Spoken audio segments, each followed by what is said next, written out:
Good evening and welcome to our joint meeting of Action for You and Renewal, World Disarmament Campaign, supported by Commonwealth Journalists Association. I am Vijay Mehta, Chair of Action for You and Renewal and World Disarmament Campaign. And I am pleased to see dedicated activists keeping a check on the excesses of governments and our leaders. It is fitting to quote India's first Prime Minister Nehru, who said, and I quote, we are all little people who only deserve to be remembered because of the great causes we support.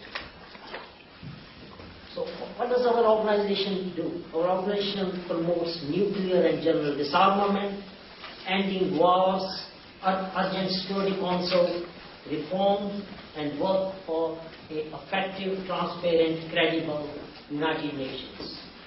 We organize events like the one today, distribute literature, newsletters, briefings, and books. They're all for you to take away. They're all at the back. And we have got Afghan aid charity over there, David Hogan's paintings about Afghanistan over there, and I think Stop the War is here, or they are something like that. Stop the War is here. Okay. We are a voluntary organization, and we depend solely on your support and members of the public. So donations are all welcome. Today, we are here to discuss the escalating war in Afghanistan. Can peace return to the troubled region? The war in Afghanistan, as we all know, escalating by the day, killing more US, British, NATO and Afghan soldiers and innocent and civilians.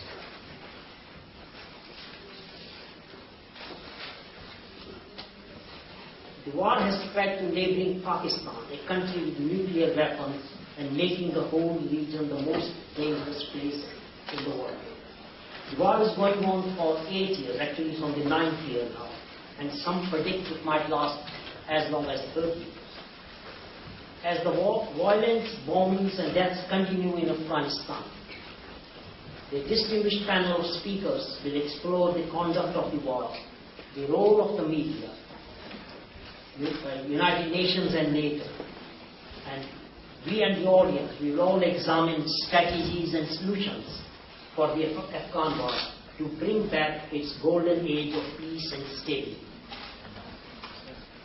Today's meeting is not an academic exercise for intellectuals. It's about results, and I would urge speakers and the audience to put forth recommendations which will be sent to the Ministry of Defense, Minister of Armed Forces and the Prime Minister. So I thought, before I introduce the first speaker, or second speaker, because as you can see, the Rammel MP, the Minister for Armed Forces, is not here, and he's on an overseas visit, and he prepared a speech which his office has sent to me, and I'm going to read that and then give the platform to our first speaker. So, he was asked to speak, why are we in Afghanistan? And that's what he says. I'm sorry I couldn't be with you this evening. Nevertheless, I did want to contribute to your debate by explaining why are we in Afghanistan.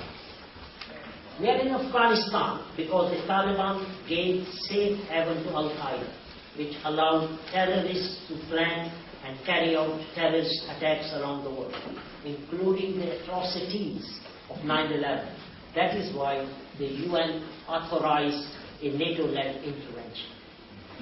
We are in Afghanistan because, as the Prime Minister reminded us in his foreign policy speech at the Mansion House last week, we will never forget the fatal Al-Qaeda-led attacks in London on 7th of July 2005, the unsuccessful Al-Qaeda-inspired attacks 2 weeks later, and the Al-Qaeda sanctioned plot to capture and behead a British soldier in the Midlands in January 2007. We are in Afghanistan because getting rid of the brutal Taliban regime and Al-Qaeda was only the first part of the job. The second is to make sure they cannot return. Right now, this means direct international military support, protecting the Afghan people, facing down the insurgency, and while our forces are providing security to the Afghan people, they are also building up the Afghan army and police to take on the job themselves. This is the most effective way to ensure that our forces can safely withdraw. We are also supporting the Afghan government's efforts to reach out to those who are willing to accept the democratic process and abandon violence and terrorism. And we are working relentlessly on all fronts to help the Afghan government improve governance, tackle corruption and the drug trade, build up the rule of law, promote economic development by investing in infrastructure, legal alternatives to poverty and jobs, and improve access to education and health. This won't happen overnight. 20 years of war completely destroyed Afghanistan's infrastructure, economy and institutions. We need to rebuild the size and capacity of the state so it can protect its people, giving them physical and economic skill so that foreign forces are no longer needed on the front line, and Afghanistan can stand up to terrorism itself and offer its people hope for the future. At that point, our forces can come home. Now, some argue that Al-Qaeda is now located in the borderlands of Pakistan, so there is no point staying in Afghanistan. But if we were to abandon Afghanistan, who truly believes that they would not take root there yet again? Who truly thinks this would make Britain safe? We would just have to do it all over again. Some argue that we can somehow insulate ourselves, that we can retreat behind the walls of some fictitious fortress Britain. They are wrong. It would only be a matter of time before we felt the consequences of withdrawal.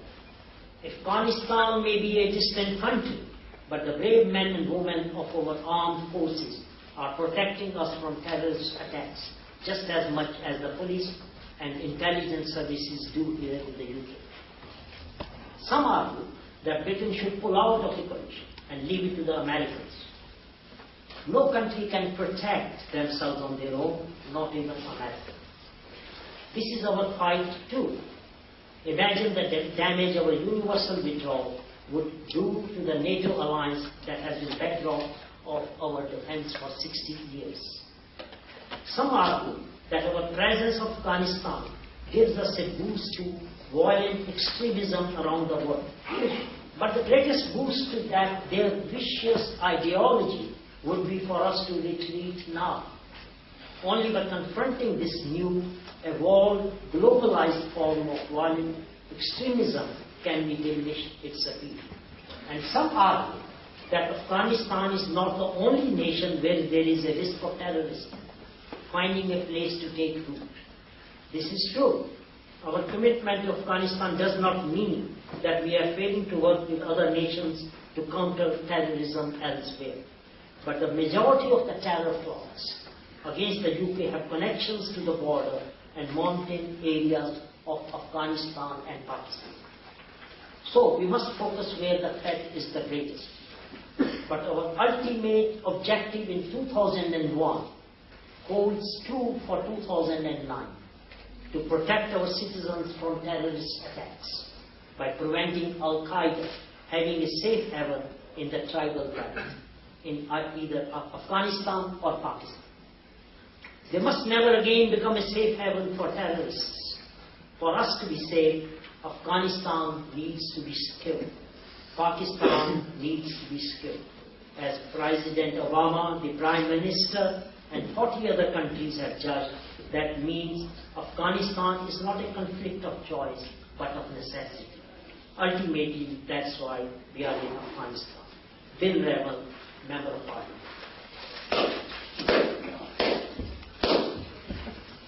So people might have some questions, and that which they can factor to me, and by email I can send it to Bill Rammel, and then he's back from the overseas.